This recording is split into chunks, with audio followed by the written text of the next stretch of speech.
नमस्कार, आप देख रहे हैं तेज इंडिया लाइव न्यूज और मैं हूं आपके साथ रजत। आइए दिखाते हैं दिन भर की कुछ खास छोटी और बड़ी खबरें। बता दें जनपद बिजनौर के नेहटौड़ से बड़ी खबर, जहां नेहटौड़ थाना क्षेत्र के गांव सलेमपुर क्षेत्र में उस वक्त हड़कंप मच गया जब शिक्षा मित्र रानू की उसके ही घर के कमरे में अज्ञात बदमाशों ने गोली मारकर हत्या कर दी और बदमाश वारदात को अंजाम देकर मौके से फरार हो गए। तो वहीं घटना से क्षेत्र में सनसनी फैल गई।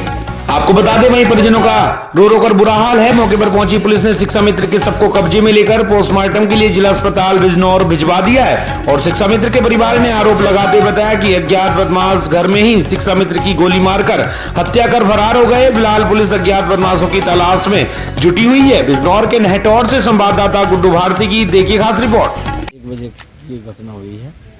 क्या हुआ ये 1 बजे अपने कमरे में सो रहा था। इसके पापा, क्या नाम है इसका? ये रानू मास्टर, शिक्षा मित्र। अच्छा। हाँ, ये शिक्षा मित्र रानू मास्टर ये अपने घर पे ही अंदर कमरे में सो रहे थे और इनके पापा बरामदे में।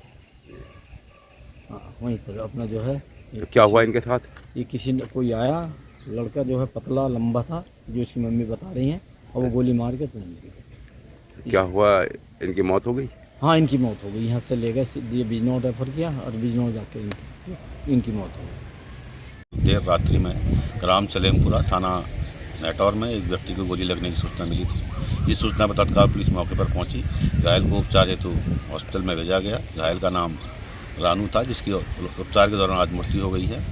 डॉक्टर से बात करने पर उसके लेफ्ट साइड में पेट के पास गोली लगी है और जिसमें ब्लैकिंग भी है। मृतक के और उनके फादर के दोनों के हैंड वॉश ले लिया गया है। सस्पेक्टेड गनशॉट लग रहा है।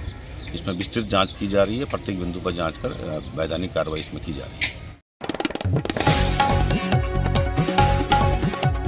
आपको बता दें खबर जनपद बिजनौर के अफजलगढ़ से, जहां विद्युत कटौती व ओवरलोडिंग से परेशान ग्रामीणों ने किया बिजली घर पर प्रदर्शन। ट्रांसफार्मर बदलने सहित ओवरलोडिंग ठीक कराने की मांग पर अड़े ग्रामीण। बता दें आपको, जहां एक और देश भर में पड़ रही भीषण गर्मी से लोगों का बुरा हाल है, वहीं इन दिनों अफजलगढ़ सहित इस क्षेत्र में विद्युत व्यवस्था भी चरमरा गई है। बार बार ट्रिपिंग लो वोल्टेज से घरों में उपकरण फूक रहे हैं, जिसके चलते गांव हाफसाबाद चमन के सैकड़ों ग्रामीणों ने बिजली घर पर एकत्रित होकर गांव में 1 साल से चल रही ओवरलोडिंग में ट्रांसफार्मरों को बदलने की मांग पर बिजली घर में प्रदर्शन किया है। वहीं ग्रामीण बार बार चक्कर काट कर थक चुके हैं, किंतु व्यवस्था सही न होने से ग्रामीण अधिकारियों को अपने साथ गांव ले जाने की बात पर अड़ गए। ग्रामीणों ने कहा कि तभी हमारी व्यवस्था दुरुस्त होगी। आखिर 2 घंटे के कसमकस के बाद विभाग के अधिकारियों ने गांव पहुंचकर ग्रामीणों की समस्या की जांच की तथा शीघ्र समस्या का निस्तारण की बात कही है। और के अफजलगढ़ से संवाददाता विनय भार्गव की देखी खास रिपोर्ट। 300 कम से कम 300 किलोवाट का कनेक्शन वो चाहिए ट्रांसफार्मर और 100 kV का ट्रांसफार्मर, जिस पर 350 कनेक्शन है। चक्की भी है, 8 AC भी है गांव में, मगर उसके चलते सिर्फ जेई की सांत्वना मिलती है हमें। कभी नया ट्रांसफार्मर बड़ा हमें मिल ही नहीं पाया। आप बताइए इसका क्या हो। कल SDO साहब के पास है, उन्होंने टाला। परसों से जेई को गाँव में बुला रहे, जेई आने के लिए राजी नहीं है। गाँव में लाइन मैन भेज देते हैं और बात खत्म। कल इनसे फोन करके आ गए, इनका सीधा हमारे लिए वो था कि मैं नहीं आता, जो करना है आप कर लो। कल 2 बजे इन्हें जब कॉल करी गई थी, इन्हें कल कहा गया था कि आप गांव में आना। अब बताओ इस समस्या क्या निवारण हो। ये 5 दिन से गांव वाले नियम से आ रहे हैं यहाँ पे, बताओ क्या हो इनका। सारे अपना काम छोड़ कर भिक्का वाले तक गए हैं ये अपनी समस्या लेके। गर्मी के कारण एक बच्ची 5 दिन पहले खत्म हुई है, दिमाग की नस फटने से, गर्मी की वजह से। इन पे फिर भी जूनी रेंगरी, इसका क्या उपाय है बताओ। बता दें खबर जनपद बिजनौर के अफजलगढ़ से, जहां पुलिस ने चेकिंग के दौरान 5 बाइक व 10 ई-रिक्शाओं पर की कार्रवाई, मचा हड़कंप। जी बता दें बिजनौर पुलिस अधीक्षक नीरज कुमार जादौन के आदेश अनुसार अफजलगढ़ कोतवाली निरीक्षक पुष्कर सिंह मेहरा ने पुलिस टीम के साथ नगर के जसपुर तिराहे पर बाइकों व बिना रजिस्ट्रेशन के चल रही ई-रिक्शाओं के विरुद्ध अभियान चलाकर 5 बाइक सीज की है व बिना रजिस्ट्रेशन चल रही 10 ई-रिक्शाओं को थाने भेजा गया है। बता दें आपको, जिससे नगर के ई-रिक्शा चालकों में हड़कंप मच गया। वहीं ई-रिक्शा चालक अपनी रिक्शाओं को छुड़ाने की जुगत में लग रहे हैं। वहीं थानाध्यक्ष पुष्कर सिंह मेहरा का कहना है कि अब नगर में केवल नगर पालिका से नंबर व रजिस्ट्रेशन के उपरांत ही ई-रिक्शा चल पाएंगी। अभियान इसी प्रकार जारी रहेगा। सभी रिक्शा चालक अपने रजिस्ट्रेशन कराकर ही रिक्शा को चलाए, बिना रजिस्ट्रेशन नंबर प्लेट के कोई रिक्शा न चलाए। अफजलगढ़ से संवाददाता विनय भार्गव की देखी खास रिपोर्ट।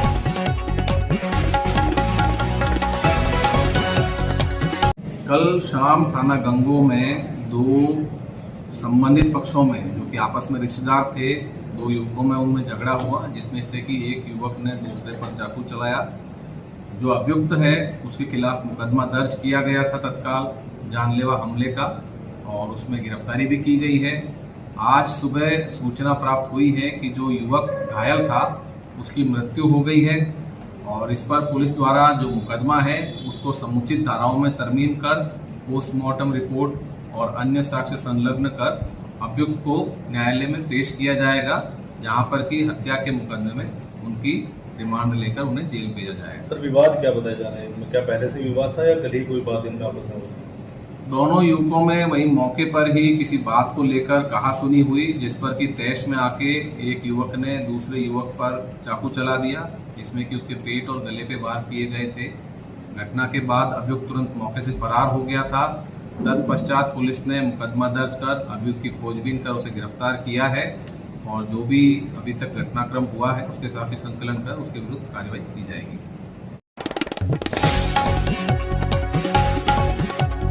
आपको बता दें खबर उत्तर प्रदेश के जनपद शाहजहांपुर से, जहां थाना सिंदौली पुलिस का सराहनीय कार्य है। थाना सिंदौली पुलिस व सर्विस लांस सेल संयुक्त टीम द्वारा अपहत बच्चे को सकुशल किया गया बरामद। आपको बता दें जनपद शाहजहांपुर थाना सिंदौली क्षेत्र अंतर्गत स्थित गांव 13 में दिनांक 27 मई 2024 को हिमांशु गौतम उम्र करीब 17 वर्ष को अज्ञात व्यक्ति द्वारा ले जाने के संबंध में वादी द्वारा मुकदमा रविंद्र कुमार पुत्र तोताराम निवासी ग्राम 13 थाना सिंदौली जनपद शाहजहांपुर की तहरीकी सूचना के आधार पर दर्ज किया गया था।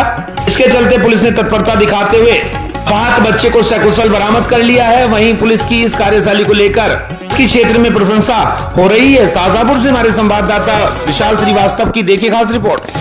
30 मई 2024 को जनपद शाहजहांपुर जिला कचहरी परिसर में एक घटना घटित हुई, जिसके दौरान दो भिन्न समुदाय के लड़का लड़की जो दोनों ही बालिग थे, उनके द्वारा शादी की नोटरी कराए जाने के लिए कचहरी परिसर शाहजहांपुर में वे आए हुए थे। जहां पर कुछ बच्चों द्वारा जब उनके अलग अलग धर्म होने का ज्ञान हुआ तो इनको बलपूर्वक रोककर इनके साथ हाथापाई की गई, जिसके संबंध में सूचना सदर थाने पर प्राप्त होने पर थाना पुलिस द्वारा मौके पर पहुंचकर पीड़िता से पूछताछ की गई। तो पीड़िता द्वारा खुद को बालिग और स्वेच्छा से यहाँ पर आना बताया गया, जिस पर पीड़िता के परिजनों को सूचना दे दी गई है। पीड़िता को वन स्टॉप सेंटर भिजवा दिया गया है। साथ ही प्रकरण के संबंध में धर्म परिवर्तन संबंधित कानून के उल्लंघन के विषय में तहरीर प्राप्त हुई है, जिस पर अभियोग पंजीकृत किया जा चुका है। पीड़िता के बयानों के आधार पर व अन्य साक्ष्य संकलन के आधार पर नियमानुसार कार्यवाही की जाएगी। आपको बता दें खबर उत्तर प्रदेश के जनपद चंदौली से, जहां चंदौली के बाजितपुर गांव में सड़क को लेकर ग्रामीणों ने किया मतदान का बहिष्कार। वहीं डीएम व एसडीएम के आश्वासन के बाद शांत हुए ग्रामीण। 12 बजे से शुरू हुई वोटिंग। बता दें चंदौली में हाईवे से लिंक मार्ग को बनवाने की मांग को लेकर ग्रामीणों ने लोकसभा चुनाव के महापर्व मतदान का किया था बहिष्कार। विगत कई दिनों से जिला प्रशासन से ग्रामीण कर रहे थे रास्ता निर्माण की मांग, किंतु आज तक सड़क निर्माण के संबंध में ग्रामीणों को कोई उचित जवाब नहीं मिला। और वहीं पर ग्रामीणों ने भी जिला प्रशासन के अधिकारियों और जनप्रतिनिधियों पर भी आरोप लगाया कि हमारे गाँव की सड़कों पर किसी का भी ध्यान नहीं आकर्षित है। वहीं मतदान बहिष्कार के साथ ग्रामीणों ने किया जमकर प्रदर्शन। रोड नहीं तो वोट नहीं। मौके पर पहुंचे राजस्व निरीक्षक, सीओ सदर एवं सदर थाना प्रभारी उग्र ग्रामीणों को समझाने बुझाने का किया प्रयास, किंतु जिलाधिकारी को बुलाने की मांग पर अड़े ग्रामीण। वहीं पर एसडीएम सदर के लिखित आश्वासन और जिलाधिकारी द्वारा फोन पर वार्ता कर समस्या के निदान को 3 जून तक निस्तारण करने का दिया गया समय, तब जाकर आंदोलित ग्रामीण शांत होकर दोपहर 12 बजे से शुरू की वोटिंग। पुलिस से संवाददाता अमरीश कुमार की देखी खास रिपोर्ट। बाजितपुर गांव में जहां भी एक भी वोट अभी तक नहीं पड़ा था, लगभग 12 बजे तक यहां पे जिलाधिकारी महोदय द्वारा जो निखिल टिपुंडे जी हैं उनके आश्वासन पर यहां पे वोट पड़ना शुरू हो गया, जो कि अभी 4 से 5 वोट लगभग पड़े हैं। यहाँ पे रास्ता को लेकर के ग्रामीणों का बहिष्कार किया गया था कि एक भी वोट नहीं डाला जाएगा। अगर कोई प्रशासनिक अधिकारी या रेवेन्यू अधिकारी अगर कहता है कि रास्ते का निर्माण किया जाएगा तभी वोट पड़ेगा। आखिरकार यहाँ के शासन और प्रशासन के मेहनत से और यहाँ के सीओ साहब, यहाँ के कोतवाल साहब और यहाँ कप्तान साहब के मेहनत से लोगों को समझा बुझा करके डीएम साहब के आश्वासन पर यहाँ पे वोट पड़ना शुरू होगा, जो अभी तक 4 से 5 वोट पड़ रहे हैं। लोगों का आवागमन स्टार्ट हो गया है। चंदौली से यहाँ पे बाजितपुर गांव में हम बताना चाहेंगे कि ये प्राथमिक स्कूल बाजितपुर गांव है। यहाँ पे भी 4-5 वोट लगभग पड़े हुए हैं, जो कि यहाँ के ग्रामीणों द्वारा यहाँ पे वोट का बहिष्कार किया गया था। लेकिन माननीय जिलाधिकारी द्वारा निखिल टी फुंडे द्वारा बताया गया है कि यहाँ पे करीब 2 या 3 दिन में रोड का काम शुरू हो जाएगा। इस आश्वासन पे लोगों द्वारा, ग्रामीणों द्वारा वोट डालने का काम शुरू किया गया। चंदौली से तेज न्यूज़ चैनल, जिला संवाददाता अमरीश कुमार सिंह, कैमरामैन जीतेश सिंह के साथ।